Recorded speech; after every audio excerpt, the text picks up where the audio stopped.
Hi, I'm Tony Tarantino, and keep watching Ed Magic TV. It's simple to see it's Ed Magic TV, so the world can believe it's Ed Magic TV. It's simple to see it's Ed Magic TV, so the world can believe it's Ed Magic TV.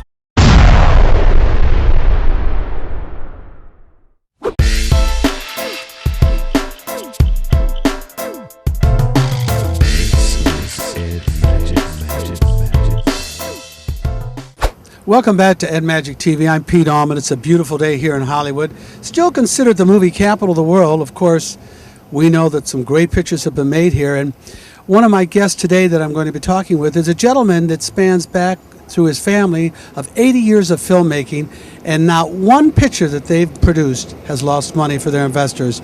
They certainly have a great name. And with me is Mr. Tony Tarantino. Tony, it's good seeing you here in Hollywood. Well, thank you, Pete. It's really a pleasure to be here. Well, we're at a famous place, the Silver Spoon. A lot of people like to come here and meet and have their business meetings, like yourself, right? Exactly. It's my favorite restaurant in the whole town. Every time I'm in town, I always come here. One important fact that I want to cover today is the quality of filmmaking that exists in this country. And the question is it the responsibility of the filmmaker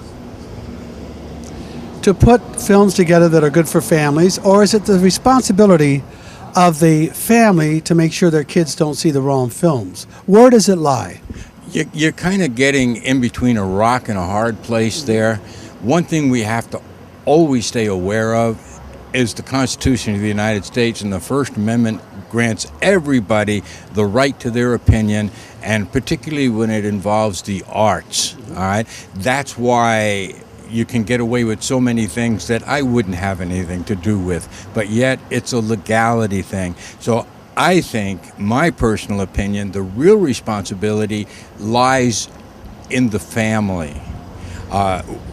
Personal preference. It's up to us to protect our children against what we feel is not good media in any of its forms. But on the other hand, everybody has the right to produce and make whatever films they want to. With me personally, I love telling true stories. And I'm about to do one titled Prism. I bought the rights to the novel Color of the Prism. You can see it everywhere. They're just doing the third printing. It'll be out in B. Dalton within the next couple of weeks. They changed the cover of the book to match my poster for the film. And naturally, they give the film credit for it in the book. But this is a true story about an undercover detective out of Tucson, Arizona, who infiltrates the largest drug cartel in Mexico, becomes part of that cartel to try to gather enough evidence to stop the drug smuggling from Mexico into Arizona.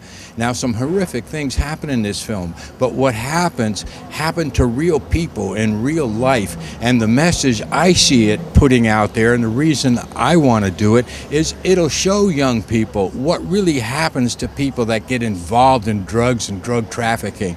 It's a horrible life. None of it ever leads anywhere good. And this film puts it out there, and it shows it. And it shows some of the horrific things that do happen to people in that world. I had to go through DOD, Department of Defense. I had to get security clearance in order to see the records. They took me in a room, showed me the records, and I wasn't allowed to photograph them, copy them, or anything, because a lot of that information is still considered secret.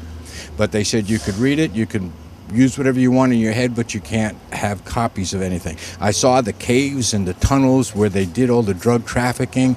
They had like mini railroads underground that go from Nogales, Arizona, under the border into Nogales, Mexico. Amazing. Yeah, and the things that go on in that world are almost unbelievable.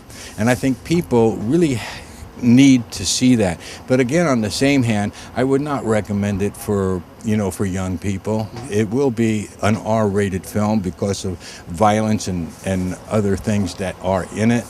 But it's a story that, in my opinion, really does need to be told. People need to be aware. So that's where that being between a rock and a hard place kind of lies. What is my responsibility as a filmmaker versus for children and young people, and what you're putting in people's faces versus putting out the truth and the news. Freedom of the press is a very important part of our culture. If we didn't have that, we'd be like communism during the Cold War, where you can't tell what is really going on. That would not be good either.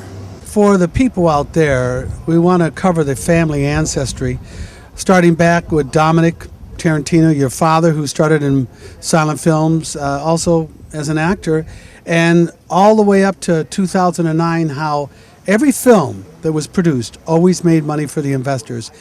That's really impressive. Not all families and not all producers have made money with their films, obviously. Let's talk about that. That's true. And I can't allow my family to take 100% credit for something like that. The Douglas family, they've been in it as long, and they've all had as much, in fact, greater success.